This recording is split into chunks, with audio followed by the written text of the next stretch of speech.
موسیٰ علیہ السلام نے بھی اتنا سا لفظ کہہ دیا کہ سب سے بڑا عالم کون ہے؟ میں ہوں. تو اللہ نے کہا پہلے کیا کہتے؟ اللہ ہے, اس کے بعد میں ہوں. تو اللہ نے کہا کہ جاؤ ایک بستی ہے, وہاں میرا ایک بندہ رہتا ہے, اس کے پاس وہ علوم ہیں جو آپ کے پاس نہیں ہیں. حالانکہ حضرت موسیٰ کے پاس جو علوم تھے وہ ان کے پاس نہیں تھے, حضرت خضر علیہ السلام کے پاس. اور حضرت موسیٰ کے علوم کی اہمیت خضر علیہ السلام کے علوم کی اہمیت سے زیادہ, کیونکہ یہ شریعت کا علم رکھتے ہیں, وہ شریعت کا علم نہیں رکھتے. حضرت موسیٰ علیہ السلام اپنے خادم کو لے کے چلے, ان کے ساتھ خادم بھی تھا. تو مچھلی ساتھ رکھی کھانے کے لیے, اس سے پتہ چلتا ہے کہ انبیاء اچھی چیزیں کھاتے ہیں, فش, صحیح ہے نا, انبیاء کی خوراکوں میں کبھی بھی کوئی غلط چیز نہیں ہوتی. خیر قصہ مختصر یہ کہ جب وہاں پہنچے, بہت دور چلتے چلتے تھک گئے, تو وہاں حضرت خضر علیہ السلام سے ملاقات ہوئی. حضرت موسیٰ نے فرمایا کہ هل اتبعک علی ان تعلمنی مما علمت رشدا, سنا ہے کہ اللہ نے کچھ باتیں آپ کو بتائی ہیں تو میں آپ کو فالو کرنا چاہتا ہوں. حضرت خضر جانتے تھے یہ جلالی پیغمبر ہیں اور ان کو اللہ نے دین کی تب کے لیے بھیجا ہے, یہ میرے ساتھ بولو بھائی نہیں چل سکتے. فرمایا انک لن تستطیع معی الصبر, اے موسیٰ تو میرے ساتھ صبر نہیں کر سکتا, کوئی بھی ایسا کام میں کروں گا جو بظاہر غلط ہوگا تو خاموش نہیں رہے گا, تو پیغمبر ہے, پیغمبر تو منکر کو مٹانے کے لیے آتے ہیں. حضرت موسیٰ نے فرمایا کہ انشاءاللہ اللہ نے چاہا تو میں کیا کروں گا؟ صبر کروں گا. ولا اعصی لک امرا, اور آپ کی اس معاملے میں نافرمانی نہیں کروں کیونکہ اللہ نے بھیجا ہے مجھے آپ کے پاس. تو آپ ٹھیک ہے پھر چلتے ہیں, ٹھیک ہے نا, اب خاموشی سے سفر کرنا میرے ساتھ. فانطلقا, دونوں نکلے, ایک کشتی میں سوار ہوئے. رکبا فی السفینہ, کشتی میں بیٹھے ہیں. جب کشتی پار ہوئی ہے تو حضرت خضر نے اس کشتی کا ایک پھٹا توڑ دیا, عیب دار بنا دیا. حضرت موسیٰ علیہ السلام کو بڑا غصہ آیا کہ بلا وجہ ایک معصوم آدمی کی کشتی کو کیا کر دیا, بیڑا غرق کر دیا, اس کی کشتی کا توڑ دیا اس کو. لقد جئت شیئا امرا, کہنے لگے آپ نے تو عجیب ہی کام کیا, ظلم کیا اس کے اوپر. حضرت خضر نے فرمایا اقل انک لن تستطیع معی الصبر, میں نے کہا نہیں تھا کہ آپ میرے ساتھ صبر نہیں کر سکتے. حضرت موسیٰ کو اپنا وعدہ یاد آیا, کہنے لگے لا تؤاخذنی بما نسیت, بھائی اگر کوئی آدمی بھول جائے نا اس پہ اس کی پکڑ نہیں کرنی چاہیے. بھولے سے بہت کچھ ہو سکتا ہے انسان کے ساتھ, اور اتنی ٹینشن میں نہ ڈالیں, بس اب نہیں پوچھوں گا. فانطلقا, آگے چلے ہیں دونوں. حتی اذا لقیا غلاما, ایک نوجوان نظر آیا. حضرت خضر گئے, اس کی گردن کاٹ دی, اس کو کیا کر دیا؟ قتل کر دیا. حضرت موسیٰ نے فرمایا قتلت نفسا بغیر نفس, بغیر کسی قتل کے آپ نے ایک انسان کو قتل کر دیا. نفسا زکیہ, معصوم جان. لقد جئت شیئا نکرا, بہت بڑا جرم ہے یہ, انسان کو مار دیا آپ نے. حضرت خضر نے فرمایا الم اقل لک انک لن تستطیع معی صبرا, میں نے کہا تھا موسیٰ آپ میرے ساتھ صبر نہیں کر سکتے. اب حضرت موسیٰ نے کہا ان سألتک عن شیء بعدها فلا تصاحبنی, اب میں خود اپنی سزا تجویز کر رہا ہوں, اگر میں نے مزید کوئی سوال پوچھا تو آپ مجھے اپنے ساتھ نہ رکھیں, واپس چلا جاؤں گا, یہی میری سزا ہے, اب نہیں پوچھوں گا. فانطلقا, پھر نکلے. حتی اذا اتیا اہل قریۃ استطعما اہلہا, ایک بستی میں گئے. وہاں بستی مسافر تھے تو بستی والوں سے کہا کہ بھائی ہم مسافر ہیں, تھوڑا ہمارے لیے کوئی کھانے پینے کا انتظام کیا جائے, مجبور ہے.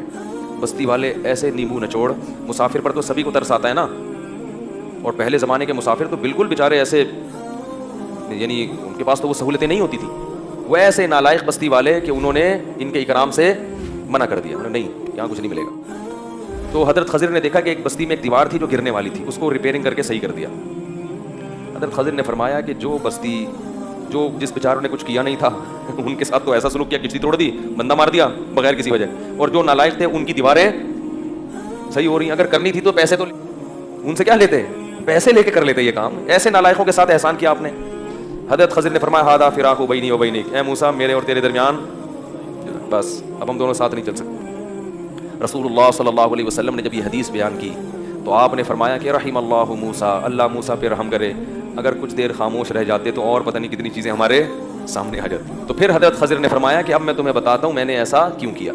فرمایا کہ کشتی جو تھی آگے ایک ظالم بادشاہ تھا, وہ ظالم بادشاہ عیب دار کشتی کو تو چھوڑ دیتا تھا, جو کشتی صحیح سالم ہوتی اس کو غصب کر لیتا تھا.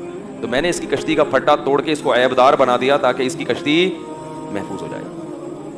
اور یہ جو نوجوان بچہ تھا, اس بچے کے بارے میں میرے رب نے مجھے بتایا کہ یہ بڑا ہو کر اپنے ماں باپ کا نافرمان بنے گا, اس کے والدین نیک لوگ ہیں, تو اللہ نے چاہا کہ اس کو مار دیں اور اس کے بدلے ان کو دوسری اولاد دیں جو اب بڑے ہو کر اپنے والدین کی آنکھوں کی ٹھنڈک بنے گی. یہ نافرمان ہوتا, جہنم میں جاتا اور والدین کو بھی ستاتا دنیا میں. اور تیسرا جو مسئلہ تھا, وہ جو دیوار تھی وہ یتیم بچوں کا خزانہ اس کے نیچے دفن تھا. اگر وہ دیوار گر جاتی تو یہ نالائق لوگ وہ سارا خزانہ نکال کے بانٹ لیتے اور وہ بچے محروم ہو جاتے. تو اور وہ بچے ایک نیک والد کے بچے تھے. وکان ابوہما صالحا, ان بچوں کا ابا نیک آدمی تھا. تو اللہ نے چاہا کہ باپ دنیا میں موجود نہیں ہے, ان بچوں کی کہ مال کی حفاظت رہے, تو اللہ نے مجھے حکم دیا کہ اس دیوار کو سیدھا کر دو تاکہ بچے جب جوان ہو جائیں خزانہ یہاں سے نکال لیں. اور کہا کہ ان میں کوئی بھی کام میں نے اپنی مرضی سے نہیں کیا, یہ سب کس کے حکم سے کیا ہے؟ اللہ کے حکم سے.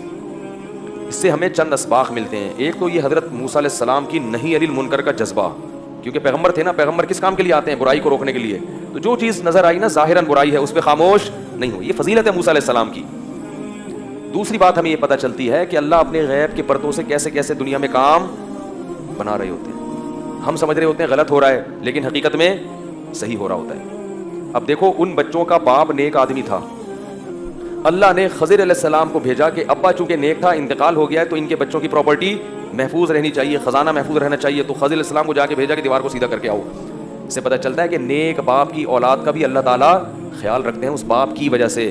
آپ اگر نیک زندگی گزارو گے تو اس کی برکتیں آپ کی اولاد گریبی میں اٹھائے گی. یہ بھی کر دیتے ہیں, تو میں نے فلانی جگہ دیکھے بزرگ کو یہ کر رہے تھے. تو یاد رکھو, اللہ نے اختیارات کسی کو بھی کسی قسم کے بولو بھائی نہیں دیے ہیں. حضرت خضر کے پاس کوئی اختیارات نہیں تھے, ان کو اللہ نے الہام کیا. اگر پیغمبر تھے تو وحی کی, ولی تھے تو الہام کیا, اور الہام اتنا مضبوط کہ وہ یقین کی معنی میں ہوتا ہے. تو وہ انہوں نے اللہ کے حکم سے یہ کام کر دیا. تو اللہ بعض دفعہ فرشتوں کے ذریعے کام لے لیتے ہیں اپنے بندوں کے لیے, انسانوں کے ذریعے لے لیتے ہیں, جانوروں کے ذریعے بھی لے لیتے ہیں. بعض دفعہ کوئی نقصان ہونے والا ہوتا ہے, کوئی جانور ایسے کام کر کے چلا جاتا ہے کہ آپ اس نقصان سے کسی جانور کے دل میں اللہ ڈال دیتے ہیں, جانور کے دل میں ایسا بھی ہوتا ہے. تو ہمیں اس سے مطلب نہیں ہے کہ کون کام کر رہا ہے, ہمیں اس سے مطلب ہے کہ کام کرنے والا کون ہے؟ اللہ ہے, اور وہ نیک لوگوں کی مدد غیب سے بولو بھائی کرتا ہے. اس واقعے میں ہمیں یہ سبق ملتا ہے. تو یہ موسیٰ علیہ السلام کا دلچسپ واقعہ تھا. اس کے بعد ذوالقرنین کا تذکرہ ہے کہ بہت بڑے بادشاہ گزرے ہیں, پوری دنیا فتح کی انہوں نے, حضرت ذوالقرنین نے. قرآن کہتا ہے زمین کے مشرق کی انتہا میں بھی پہنچے اور زمین کے مغرب کی انتہا میں. اور ایک ایسی قوم کے پاس پہنچے ذوالقرنین کہ وہ قوم حضرت ذوالقرنین کی زبان نہیں سمجھتی تھی. تو ترجمان کے ذریعے اس قوم سے بات ہوئی. اس قوم نے کہا کہ آپ بڑے طاقتور بادشاہ ہو, ہم ایک مصیبت میں مبتلا ہیں, آپ اس سے ہمیں بچائیں. وہ مصیبت کیا ہے؟ انہوں نے کہا یاجوج ماجوج ایک قوم ہے جو زمین میں فساد مچا رہی ہے, تو آپ ہمیں اس سے کیا کریں, اس کے شر سے بچا لیں. تو حضرت ذوالقرنین نے جو پہاڑوں کی وادیاں تھیں نا, ان کے درمیان لوہا اور سیسا کی, بڑا مشکل کام ہے یہ پہاڑوں کو لوہے اور سیسے سے بند کرنا, اس قوم کو پیک کر دیا, سیل پیک, کہ یہ قوم اب قیامت تک نکل نہ سکے اور دنیا ان کے شر سے محفوظ رہے. 2 جگہ قرآن میں یاجوج اور ماجوج کا تذکرہ ہے. حدیث میں آتا ہے کہ وہ جو یاجوج اور ماجوج ہیں اتنی کثرت سے ہیں, وہ کیا کرتے ہیں, دیوار کو چاٹتے ہیں روزانہ ختم کرنے کے لیے. یہ دیوار چاٹ کے کیا کرو, ختم کرو. اور وہ جب ختم ہونے کے قریب رہتی ہے تو وہ کہتے ہیں اب ہم کل اس کو چاٹیں گے, اور انشاءاللہ نہیں کہتے. تو جب اگلا دن آتا ہے تو دیوار واپس اسی طرح ہو چکی ہوتی ہے. تو آپ صلی اللہ علیہ وسلم نے فرمایا قرب قیامت میں وہ یہ کہیں گے کہ انشاءاللہ اس دیوار کو ہم کل ختم کر دیں گے. تو جب انشاءاللہ کہیں گے کہ اللہ نے چاہا, کیونکہ وہ مسلمان نہیں ہے وہ قوم, جب اللہ نے چاہا کہیں گے تو وہ دیوار اگلے دن کیا ہو جائے گی, ختم. اور قرآن میں آتا ہے کہ پھر وہ زمین میں پھیل جائیں گے. وَتَرَكْنَا بَعْضَهُمْ يَوْمَئِذٍ يَمُوجُ فِي بَعْضٍ, اتنی کثرت سے زمین میں وہ بہت بڑی تعداد ہوگی, ان کی بہت بڑی تعداد, زمین میں ایسا فساد مچائیں گے کہ لوگوں کا جینا حرام کر دیں گے, گھس رہے ہوں گے ایک دوسرے کے اندر, اتنی کثرت سے ہوں گے.